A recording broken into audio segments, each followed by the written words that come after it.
प्रिय विद्यार्थियों, संस्कृत साहित्य का इतिहास में जो प्रसिद्ध महाकाव्यकार हैं उनके विषय में हमने पिछले व्याख्यानों में अध्ययन किया।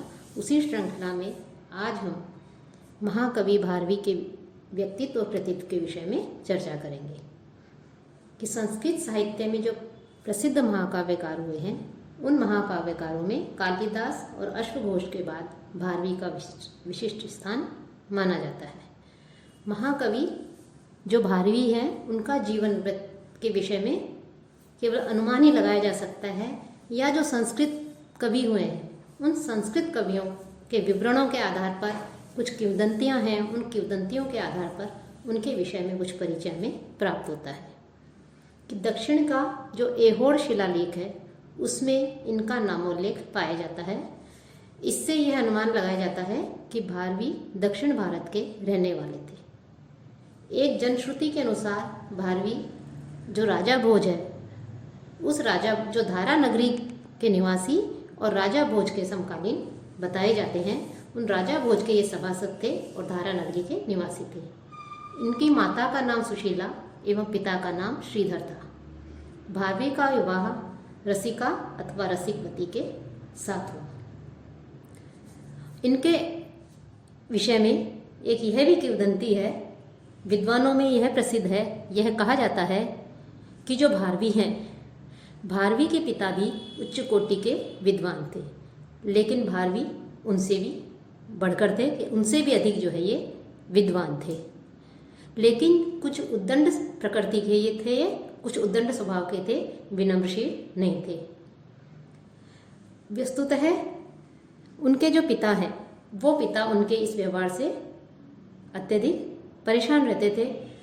उनके पिता अपने पुत्र के पांडित्य एवं कवित्व की परोक्ष में तो बहुत प्रशंसा करते थे, लेकिन उनके सामने जो है उन्हें प्रताड़ित करते थे।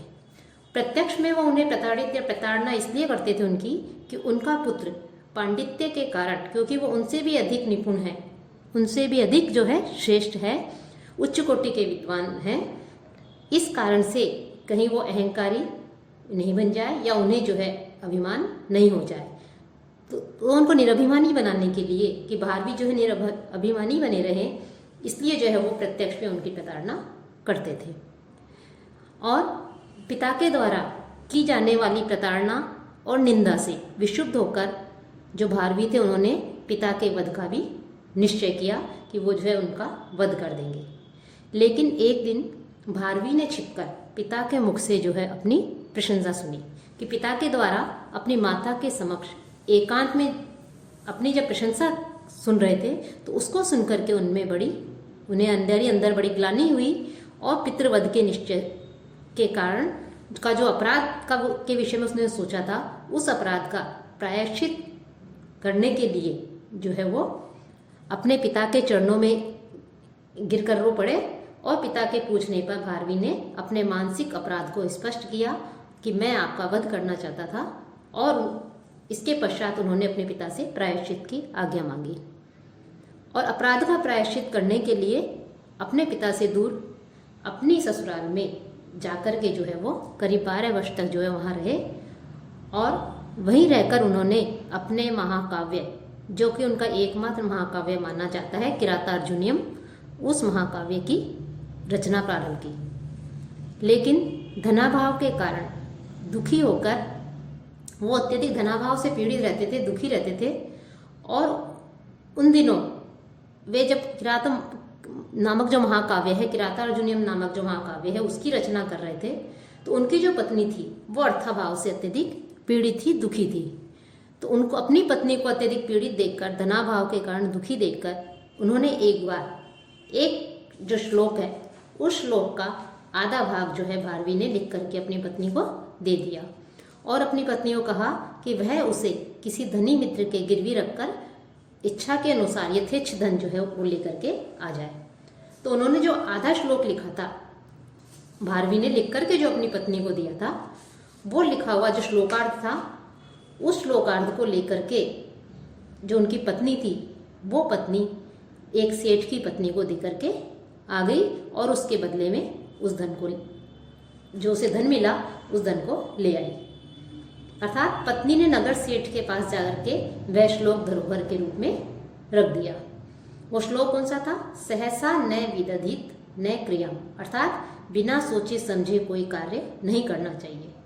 और जब उसने नगर सेठ के जाकर के वो श्लोक दिया और सेठ की पत्नी ने उस श्लोकार्थ को एक लकड़ी के पट्टे पर लिखवाकर अपने शयन कक्ष में टांग दिया कि वह जो व्यापारी था, श्रेष्ठी था, जो सेठ था, वो व्यापार के लिए विदेश गया हुआ था और जब वहाँ से 15 वर्ष बाद वापस लौटा तो घर आने से पहले उसने सोचा कि चुपचाप जाकर के, गुप्त रीति से जाकर के जो है अपनी स्त्री के, अपनी पत्नी के आचरण की परीक्षा लेनी चाहिए।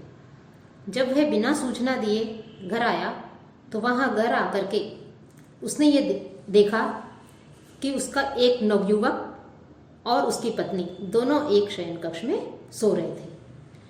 तो उन दोनों को एक साथ सोते हुए देखकर जो भारवी हैं, उनकी ने जो श्लोक लिख करके दिया था और वो श्लोक जिस सेठ की पत्नी को देकर के आई थी, वो भारवी की पत्नी, और उसने अपने शयन कक्ष में टांग दिया था, तो जो सेठ था, वो सेठ जो है अपनी पत्नी के चरित्र पर उसे आशंका हुई और उन दोनों का वध करने के लिए वह उद्यत हुआ। और अपनी पत्नी का वध करने के लिए, उन दोनों का वध करने के लिए जैसे ही वह शयन कक्ष में प्रवेश करता है और क्रोधाविष्ट होकर मार डालना चाहता है, तभी हाथ उठाते ही उसकी दृष्टि उस श्लोकार्ध पर पड़ती है और वह रुक जाता है। वही श्लोकार्ध जो भारवी ने लिख करके अपनी पत्नी को के माध्यम को दिया था और उनकी पत्नी ने सेठ की पत्नी को जाकर के दिया था कि सहसा विदधि न क्रियाम, अर्थात बिना सोचे समझे कोई कार्य नहीं करना चाहिए। तो इस श्लोकार्ध को देख करके जो है सेठ का हाथ रुक जाता है, वो वहीं पर अपने हाथ को उनका वध करने से रुक जाता है और उसका आशय समझकर उस श्लोक का कि बिना सोचे समझे कोई कार्य नहीं करना चाहिए, तो उसने मन में सोचा कि मुझे अपनी पत्नी से पूछना चाहिए। तो जो श्रेष्ठी था अर्थात सेठ था, उसने अपनी पत्नी को जगाया और तब उसे विदित हुआ कि पत्नी के पास सोने वाला नवयुवक उसका ही एकमात्र पुत्र है। अर्थात जब वो विदेश के लिए गया था तो विदेश के लिए जाते समय उसकी पत्नी गर्भवती थी और सेठ को यह बात पता नहीं थी। उसके लौटने के समय में बालक नवयुवक हो गया था और वो इसे अपनी पत्नी के साथ सोया हुआ जान करके अन्य पुरुष समझ बैठा था। पत्नी ने उसके जन्म का समाचार इसलिए नहीं भिजवाया कि कहीं उसका पति उस पुत्र को भी व्यापार में पारंगत बनाने के लिए अपने समीप न बुला ले। तो इस प्रकार से उस श्लोकार्थ को देखकर, उसको पढ़कर ही वो जो श्रेष्ठी था या सेठ था, उसके परिवार जो है मृत्यु से बच गया कि उस श्रेष्ठी ने उस पद्य के कारण, उस श्लोकार्थ के कारण ही श्रेष्ठी के परिवार को विनाश से बचाया। तो इस प्रकार से ये जो जनश्रुति है या ये कहा जाता है, तो इस की भारवी जो है वो किस प्रकार से जो है अर्थ गौरव में निपुण थे कि किरात महाकाव्य के कथानक से भी जान पड़ता है कि भारवी परम शैव थे और राजाओं के सहवास से और राजनीति के भी जो है निपुण जानकार थे, निपुण थे। उनका एक ग्रंथ, एकमात्र जो काव्य है वो किरातार्जुनीयम नामक काव्य है जो कि हमें मिलता है और उनकी अमर कीर्ति का आधार भी उनके सुप्रसिद्ध महाकाव्य किरातार्जुनीयम पर अवलंबित है। और इस महाकाव्य का जो मूल स्रोत है वो महाभारत रहा है। इंद्र तथा शिव को प्रसन्न करने के लिए की गई अर्जुन की तपस्या को आधार बनाकर कवि ने 18 सर्गों में इस महाकाव्य का सृजन किया है कि कथानक की दृष्टि से तो 4-5 सर्ग ही पर्याप्त थे, लेकिन कवि ने अपनी कल्पनाओं एवं वर्णन प्रतिभा से उसका और अधिक विस्तार कर दिया और 18 सर्गों के महाकाव्य के रूप में उसे प्रस्तुत किया। तो ये जो किरातार्जुनीयम है, इस काव्य का प्रारंभ द्वैत वन में, जहाँ की युधिष्ठिर आदि 5 जो पांडव हैं, 5 पांडव द्रौपदी सहित वनवास की अवधि व्यतीत कर रहे थे। युधिष्ठिर के द्वारा नियुक्त गुप्तचर के लौट आने से होता है इसका प्रारंभ। द्यूत में पराजित होने के बाद शर्त के अनुसार यद्यपि युधिष्ठिर आदि पांडव वन में रह रहे थे, लेकिन वे दुर्योधन के जो कृत्य हैं उन कृत्यों के प्रति उदासीन थे। अतएव युधिष्ठिर ने एक किरात को गुप्तचर के रूप में नियुक्त कर दुर्योधन की राज्य स्थिति और उसके जो मनोभाव और जो उसके वो किस प्रकार से क्रियाकलाप कर रहा है, प्रजा के प्रति उसका व्यवहार कैसा है, इन सब बातों को जानने के लिए गुप्तचर को भेजा। और जो गुप्तचर था वो ब्रह्मचारी के वेश में जो किरात है वो सब पता लगा करके द्वैत मन में युधिष्ठिर के पास वापस लौट आता है। तो जो वापस लौट करके आता है और उसे सब आकर के सारी सूचना युधिष्ठिर को देता है, युधिष्ठिर वे सब बातें भीम आदि के सामने द्रौपदी को सुनाते हैं। तब द्रौपदी क्रोधित हो जाती है इस समाचार को सुनकर के और युधिष्ठिर को युद्ध के लिए प्रोत्साहित करती है और अपनी और भाइयों की दयनीय स्थिति का वर्णन करते हुए उनमें उत्साह जागृत करने का वो प्रयास करती है। तो ये सब किराता अर्जुन के प्रथम सर्ग में इसका वर्णन किया गया है। द्वितीय सर्ग में भीम भी युधिष्ठिर से कहते हैं कि आप वनवास की अवधि अर्थात 13 वर्ष पूरी होने के पूर्व ही अर्थात तत्काल दुर्योधन से युद्ध करके अपना राज्य हस्तगत कर लीजिए। इस बात पर भी युधिष्ठिर जो है वो उसको समझाती है। जो तीसरा सर्ग है उस तीसरे सर्ग में वेदव्यास युधिष्ठिर और भीम दोनों को समझाते हुए कहते हैं कि दुर्योधन के पक्ष में आने वाले सभी योद्धाओं को पराजित करने के लिए अर्जुन को दिव्यास्त्र की प्राप्ति करनी चाहिए और उसके लिए तपस्या द्वारा इंद्र को प्रसन्न करना चाहिए। इसी बीच द्रौपदी भी अर्जुन को इसके लिए प्रेरणा देती है। चौथे सर्ग में अर्जुन इंद्रकील जो पर्वत है उसकी ओर तपस्या की ओर बढ़ता है। एक यक्ष उसे मार्ग बताने में सहायता करता है और उस समय विद्यमान जो शरद ऋतु है उस शरद ऋतु की शोभा का वर्णन करता है। तो शरद ऋतु की शोभा का वर्णन करते हुए जो दोनों हैं वो दोनों हिमालय पर पहुंचते हैं। पांचवें सर्ग में हिमालय की शोभा का वर्णन है। साथ ही साथ इंद्रकील पर्वत का वर्णन करते हुए यक्ष अर्जुन को उपदेश देते हुए कहते हैं कि आप यहाँ पर तपस्याएं करें। यद्यपि तपस्या में बहुत सी विघ्न और बाधाएं उपस्थित होंगी, लेकिन उसके बाद आपको जो है कल्याण की प्राप्ति होगी। छठे सर्ग में इंद्रकील पर्वत पर अर्जुन के तपोनुष्ठान का और विघ्न डालने के लिए इंद्र के द्वारा प्रेषित की गई जो अप्सराएं थी उन अप्सराओं के गमन का वर्णन है। अर्थात इंद्र ने तप भंग करने के लिए अप्सराओं को इंद्रनील पर्वत पर भेजा। सातवें सर्ग में गंधर्वों के साथ में अप्सराएं अर्थात देवांगनाएं आती हैं, वायु मार्ग से इंद्रकील पर्वत पहुंचती हैं। इस और उनकी क्रीड़ाओं आदि का भी विस्तृत वर्णन है। नवें सर्ग में सायंकाल आदि जो है उसका आलंकारिक वर्णन किया गया है।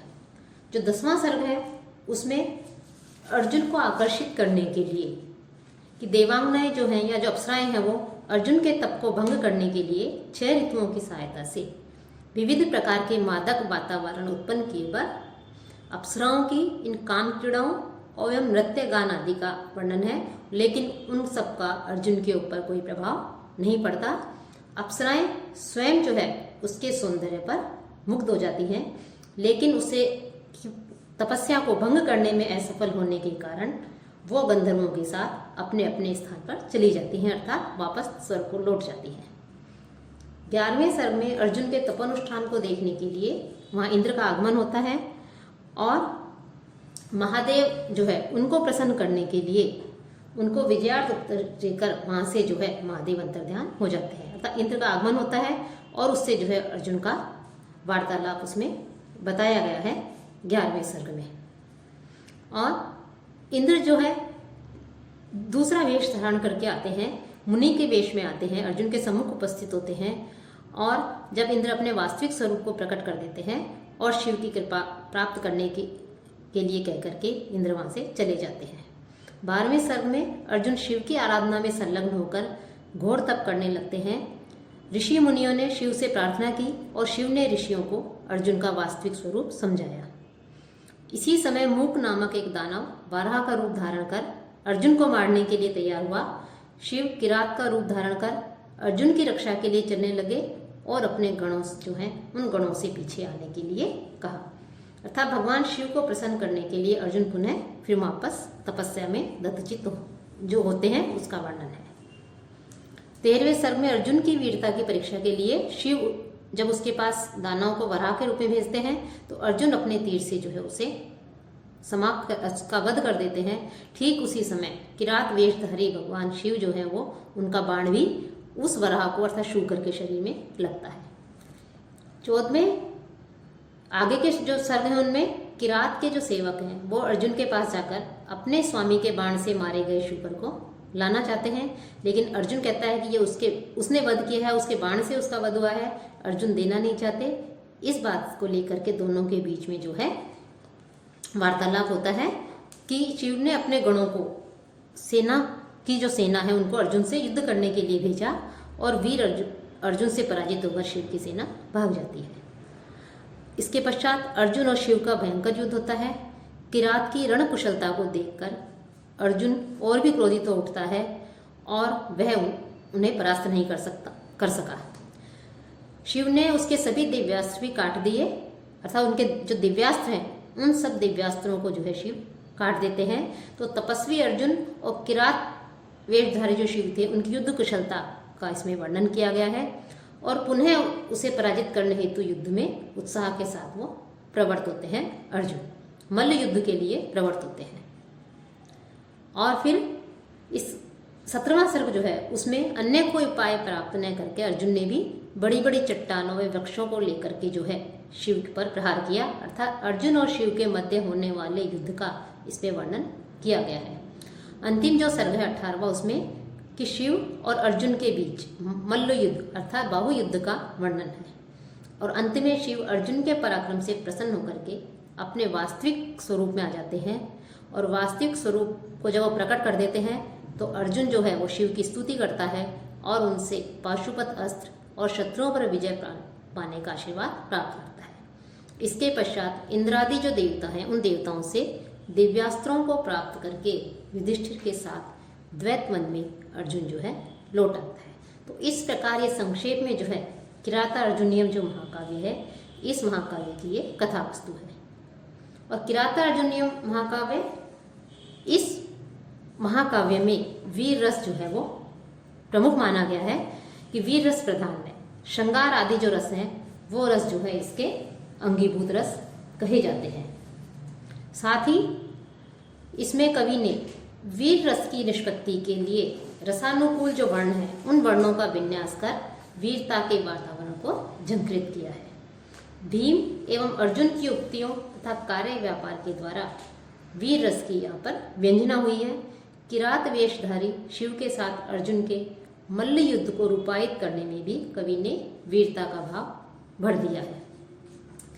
कि यहाँ पर अब जब हम जहाँ तक इसमें भारवी के विषय में मत देखते हैं तो भारवी जो है वो अपने अर्थ गौरव अर्थात अल्प शब्दों में विपुल अर्थ के सन्निवेश के लिए वो प्रसिद्ध है। अर्थात कम तो शब्द हो लेकिन उनका जो अर्थ है वो अर्थ जो है वो विपुल निकले, इसके रूप में जो है भारवी को प्रसिद्ध माना गया है, वो इसमें प्रसिद्ध है। अलंकारों का रुचिर प्रयोग तथा प्राकृतिक वर्णन की स्वाभाविकता भी इस काव्य की दूसरी विशेषता कही जा सकती है कि वो जो है इसकी दूसरी विशेषता है। साथ ही हम देखते हैं कि महाकाव्यों के इतिहास में भारवी जो है वो अलंकृत काव्य शैली के प्रवर्तक माने जाते हैं। काव्य को अलंकारों, प्रकृति वर्णनों तथा शाब्दिक चमत्कारों से विभूषित करने की पद्धति के यदि हम सर्वप्रथम दर्शन देखते हैं तो किराता अर्जुनियम में ही मिलते हैं। इसमें अर्जुन की कठिन तपस्या, सुरांगना विहार और किरात तथा अर्जुन के युद्ध का वर्णन है। किरात का आरंभ ही श्री शब्द से होता है कि जैसा कि प्रथम सर्ग में है इस वक्त किराता अर्जुनियम का, उसके प्रारंभ में ही श्लोक आता है श्रियः पुरुणाम अधिपस्य पारिणी। तो यहाँ पर जो है श्री, इसका प्रारंभ ही श्री शब्द से होता है और प्रत्येक सर्ग के अंतिम का जो श्लोक है उसमें लक्ष्मी शब्द का प्रयोग हुआ है। इस तथ्य से हम ये देखते हैं भारवी में जो है अद्भुत वर्णना शक्ति के वो धनी थे कि उनमें अद्भुत वर्णना शक्ति सिद्ध होती है। साथ ही उन्होंने ऋतुओं का भी, शरतकालीन जो ऋतु है उसका मनोहर वर्णन किया है। शीश के पुष्पों से सुकुमार जो आदि जो है इनका वर्णन किया है। साथ ही दुर्योधन के प्रति प्रजा की राजभक्ति का भी उन्होंने सुंदर और सजल जो है वो प्रयोग किया है। कि जो मल्लिनाथ हुए उन्होंने भारवी के काव्य को नारिकेल के समान बताया गया कि जैसे नारियल जो होता है वो बाह्य रूप उसका कठोर, विषम एवं वृक्ष होता है, लेकिन अंत में मृदु मधुर, अंदर जो है वो मधुर होता है। उसी प्रकार उसी के समान काव्य भी जो है वो बाहर से अत्यधिक कठोर दिखाई देता है, लेकिन अंदर जो है वो मनोज्ञ, उसके अंदर मनोज्ञ जो रस है वो निहित रहता है। इसका कथानक लघु है, लेकिन कथानक लघु होने पर भी किराता अर्जुनीयम का कवि ने उसे अपने चमत्कार, कमनीयता और व्यापकता जो है उस व्यापकता से जो है उसे समन्वित कर दिया है। जहाँ तक हम इसके भारवी जो है उनके विषय में ये कहा जाता है कि उपमा कालिदासस्य दंडिनः पदलालित्यम, और भारवी जो है उनके लिए कहा जाता है अर्थ गौरव के लिए प्रसिद्ध है, कि भारवी को अर्थ गौरव के लिए उन्हें प्रसिद्ध माना जाता है कि वो अर्थ गौरव में निपुण है। इनकी विशेषता थोड़े से शब्दों में बड़े बड़े अर्थों को प्रकट करना है। भारवी जो है वो अलंकृत शैली के प्रवर्तक, जैसा कि बताया गया है, हम उन्हें अलंकृत शैली जो है उसका प्रवर्तक माना जाता है। जहाँ तक उनके समय में, भारवी के समय में जो संस्कृति थी, उस संस्कृति के विषय में भी हम देख सकते हैं कि इस महाकाव्य का जब हम अध्ययन करते हैं तो भारतीय संस्कृति के विशिष्ट चित्र के दर्शन होते हैं। इसमें जो है दुर्योधन के राज्य की व्यवस्था की यथार्थ परिस्थितियों, दुर्बलताओं आदि का ज्ञान करने के लिए पांडवों ने जो दूत भेजा था और उसने जो कुछ लौट करके आकर के बताया था, जो प्रथम सर्ग में है, उससे ध्वनित होता है कि तब केवल सिद्धांत रूप में संयम, नियम, सच्चरित्रता, तपस्या और त्याग विद्यमान थे। वर्णाश्रम धर्म की नींव उस समय उतनी दृढ़ नहीं रह गई थी जितनी कि कालिदास आदि के समय में थी। वीर योद्धाओं का इस युग में भी काफी सम्मान किया जाता था। लोग स्वामी भक्त एवं प्राणार्पण से भी स्वामी हित की रक्षा करने में तत्पर रहते थे, और जो गुप्तचर है उन गुप्तचरों का भी इस युग में महत्वपूर्ण स्थान था। महाकवि भारवी के समय में जो पारिवारिक जीवन है वो सुखमय था। किराता अर्जुनीयम के जो चरित्र हैं उन चरित्रों में हमें आदर्श, भ्रातृप्रेम, अनन्य पति प्रेम, स्वामी सेवक भाव, लोक व्यवहार, कुशलता एवं सौहार्दता देखने को मिलती है। लोग जो है धन संपत्ति को अपने सुख की तुलना में, धन संपत्ति जो है उस धन संपत्ति को गौण स्थान देते थे, बजाय इसके कि वो जो है सबसे अधिक महत्व जो है अपने परिवार के प्रति, समाज के प्रति जो है उसको अधिक महत्व देते थे। इसमें क्योंकि इसे महाभारत से ग्रहण किया गया है, तो महाभारत से ग्रहण करने के कारण इसमें राजनीति और युद्ध नीति के भी अधिकतम जो है हमें इसमें वर्णन प्राप्त होते हैं। इसमें जो युद्ध के जो चित्र स्पष्ट दिखाई देते हैं हमें कि राजनीति के क्षेत्र में दो प्रवृत्तियां विकास प्राप्त कर रही थी उस समय। एक तो क्षिप्रकारिता और अधीरता को विकसित कर रही थी, दूसरी धैर्य और दूरदर्शिता से समन्वित थी। कि जो क्षिप्रकारिता और अधीरता की जो प्रवृत्ति थी, उस प्रवृत्ति के प्रतिनिधि का जो भाव है वो भीमसेन और द्रौपदी के द्वारा युधिष्ठिर को दिए गए परामर्श से प्राप्त होता है। दूसरी नीति के जो प्रतिनिधि हैं कि धैर्य और दूरदर्शिता, उसके प्रतिनिधि युधिष्ठिर स्वयं ही हैं कि उनमें बड़ी संतुलित विवेक दृष्टि है। उसके अनुसार और उस विवेक दृष्टि के अनुसार ही जो है उन्होंने इस प्रकार से जो है अपने भाइयों को और द्रौपदी को जो है वो उन्हें शिक्षा देते हैं, उन्हें जो है शांत करते हैं। वस्तुतः प्राचीन हम जो ग्रंथ जो हैं उन ग्रंथों का जब अध्ययन करते हैं, महाकाव्यों का अध्ययन करते हैं, तो उसमें भारवी का जो उन महाकाव्यों में ही भारवी का जो काव्य है उस भारवी के काव्य को भी श्रेष्ठ काव्य हम मानते हैं। कि संस्कृत साहित्य में जो बृहत्त्रयी हैं उन बृहत्त्रयी में अर्थात तीन विशालकाय महाकाव्यों का समूह, बृहत्त्रयी अर्थात तीन विशालकाय महाकाव्यों का समूह जो है, उनमें जो नाम आते हैं, जो तीन महाकाव्यों की उसमें गणना की गई है, उनमें जो है भारवी का ग्रंथ जो महाकाव्य है वो भी उनमें समाविष्ट है।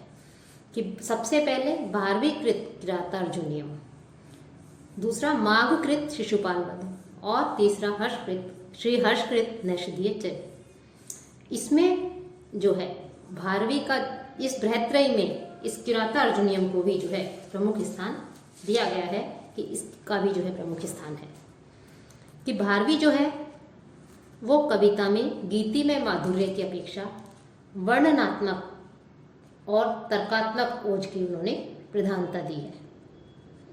भारवी सुश्लिष्ट पद विन्यास के विपुल आचार्य हैं। भारवी जो है उन भारवी की भाषा उदात्त और जो हृदय है उस हृदय को शीघ्र प्रभावित करने वाली है। भारवी की जो उन्होंने कोमल भावों को प्रकट करने में भी उनकी भाषा उतनी ही समर्थ है जितनी की जो क्रूर उग्र जो भाव है उन उग्र भावों को प्रकट करने में जिस प्रकार से गंभीर है। तो दोनों ही भावों को प्रकट करने में जो है इनकी भाषा अत्यधिक ये कह सकते हैं उदात्त है। तो इस प्रकार से जो किराता अर्जुनियम इनका जो भारवी जो है उनका एकमात्र किराता अर्जुनियम ग्रंथ मिलता है और यह ग्रंथ महाकाव्यों में भी जो है विशिष्ट स्थान रखता है और बृहत्रयी में भी इसे प्रमुखता से स्थान दिया गया है।